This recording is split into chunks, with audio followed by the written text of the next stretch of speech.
Don't you hate it when you record something and then realize it wasn't actually recording? Hi there, I'm Haruka. There are a few anime in the public knowledge that everyone knows are extremely influential. Evangelion created a massive cultural shift in the way anime was not only made, but presented. Stuff like Naruto and One Piece were incredibly influential at growing the global brand of anime, and whether you want to admit it or not, K-On! Changed the way anime looks forever. But there's one very specific anime that I do not hear enough people talk about that doesn't just have some aspects taken, but literal entire characters repackaged in new anime. It created the waifu and almost all the tropes inherent in harem anime.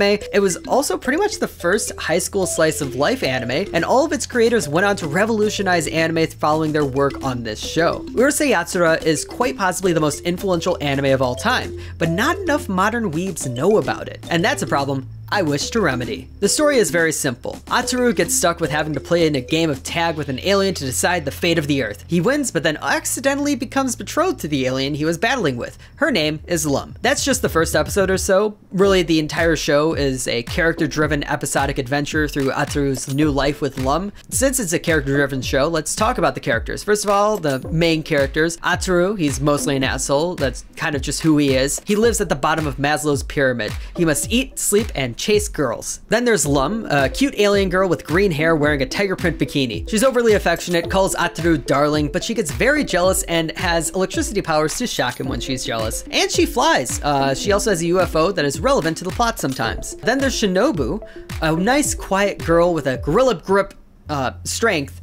She has a temper and somehow always finds a desk to throw at Yatsura. She was originally the girl that Yatsura proposed to, but then things happened. Then there's Mendo, a rich kid that was introduced almost 30 episodes in. The most suave dude you can think of with rich boy problems, but he is also very scared of the dark and is claustrophobic. Now for some side characters. There's Ten. This smug little piece of shit is Lum's younger cousin. He hates Yatsura because he thinks he isn't good enough for Lum, but he also ends up battling with Yatsura over girls that are equally disinterested in both of them. He flies like his cousin, but instead of electricity, he breathes fire. Then there's Cherry, a weird little monk dude that just sort of shows up every once in a while. He's kind of like Tuxedo Mask, but he's not hot, and everyone knows he isn't helpful. He just sort of eats all the food and walks away. That is fate. Then there's Sakura, Cherry's niece, who is incredibly hot and not only a Miko, but the school nurse. She is incredibly hot and incredibly powerful and can probably eat anything. So what I'm saying is that she can beat Goku in a beauty contest, an eating contest, and an actual fight. Quote me on that. Yatsura's parents. The dad literally just reads the newspaper the entire time. The mom is actually an incredibly complex character whenever the camera stays on her, but the important thing is that they both hate their son and wish they never had him. Then there's Ryunosuke, a classmate of Yatsura and Lum's. She was raised by her father to be a boy so she could take over a shop, so she's incredibly boyish. But she dreams of finally someday being a real girl. Legit, she is my favorite character in the entire series. Then there's Benten, one of Lum's friends from school back home. She rides a motorcycle and is kind of hot. Then there's Ran, another of Lum's former classmates, but she hates Lum. She is some form of succubus that's dressed up like a doll, essentially. Then there's Onsen. He's the teacher.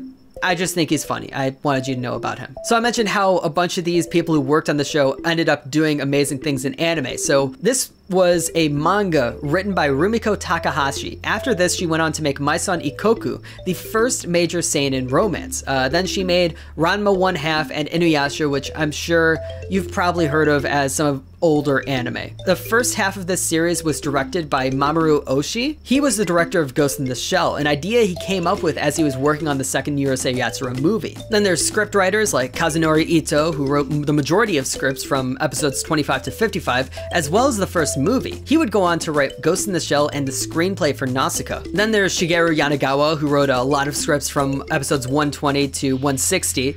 He wrote most of Sailor Moon's scripts. And then there's a bunch of One Piece writers that started off with Urusei Yatsura. Then we get to the animators. Koji Morimoto did key animation. He would go on to be assistant animation director of Akira and a key animator on Spirited Away.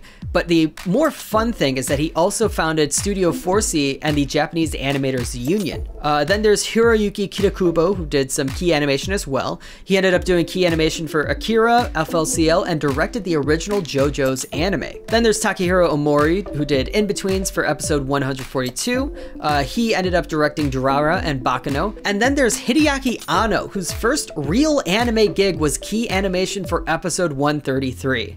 So, just I don't need to explain who that man is. Then I want to talk about the studios, because this was one of the first anime produced by Studio Pierrot. Pierrot would go on to make Yu Yu Hakusho, Naruto, Bleach, Tokyo Ghoul, Black Clover, and the cult classic Ghost Stories. Then when Pierrot dropped the show, it was picked up by Studio Dean, and Studio Dean would go on to make Fate Stay Night, Higurashi, Konosuba, Seven Deadly Sins, the original Fruits Basket, and my own personal favorites from them, Giant Killing and Gurozeni. So let's talk about what this has done to anime as a whole. First of all, the waifus. Lum was the first real big cute character in anime. This was the first show with a main character who had the sort of physical characteristics that we identify in modern anime as cute.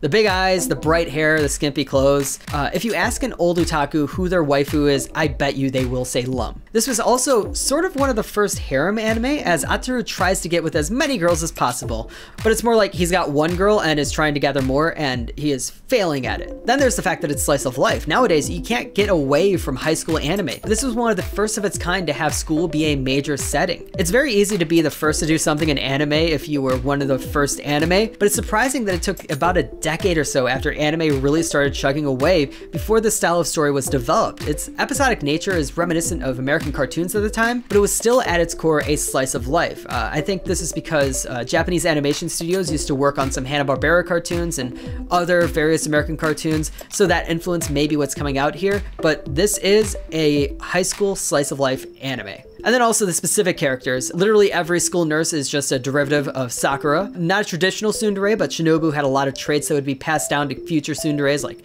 being quick to anger or pushing away the character that she's actually into. And then Horns, Darling, Danger. 02 is just an edgy version of Lum. In conclusion, check up on your history. Seriously, the history of anime is really cool. I watched the original Dororo a while back and thought it was pretty cool to see the way anime was made back then. It's really cool to see something that was the first of its kind and finding all the different connections to future things.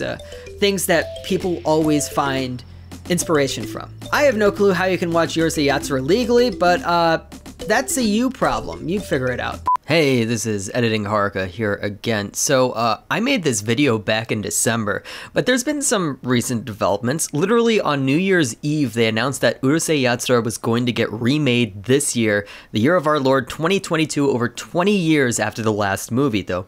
Lum's last appearance on the screen was more recently in 2008 for a short OVA celebrating Takahashi Sensei's career. Since then, they've announced some of the staff and the actors in the new show, so I'm just gonna tell them to you now. The studio is David Production. They did pretty much all of the modern JoJo adaptations. They did Cells at Work, Fire Force, and the recent Tsubasa remake, so you know that they at least know how to do a remake. The directors will be Yasuhiro Kimura, who directed episodes on Plastic Memories and New Game. He also co-directed JoJo Golden Wind, and he co-directed it with the other co-director on Urusei Yatsura. It's Hideya Takahashi. Co-directed JoJo Golden Wind, and they also directed Keijo. They also directed episodes on Oregairu, SAO, and To Love Ru. Series comp will be Yuko Kakihara, who did Cells at Work, Shiroi Suna no Aquatope, and the last two seasons of Chihayuru. Character design will be Naoyuki Asano, who did the character design for Aizoken, which is really cool, and they also did the character design for Hansu X Trash, which is concerning considering my last video. Actors are Sumire Uesaka, who is Lum. She did Nagatoro, Shaltier, and Sawa from Kageki Shoujo. Ataru will be played by Hiroshi Kamiya, who also did Levi, Araragi, and Uramichi Onisan. Mendo will be played by Mamoru Miyano, who did Light Yagami Okabe from Steins Gate and Erdogan from the Japanese dub of Carol and Tuesday that I totally watched, and not the English dub instead. Shinobu will be played by Maya Uchida, who did Rika and Bakarina, and also Rui Tachibana. So the series is supposed to be 4 cores, and if I had to guess, it's going to be starting the fall season because I don't see anything about it starting the summer season. And why did I have to make a video that would be actually relevant and cause me to do more work literally a day before this has to go out? Just end the video. This video is actually sponsored by Lucky Cats Sticker Company. Go buy some damn stickers. Slap them on your laptop, slap them on your car, slap them on your own damn face. I don't care. Go to luckycats.com and enter the code JOCK for 15% off. That's J-O-C-K, JOCK, for 15% off at luckycats.com. Link in the description. Thank you.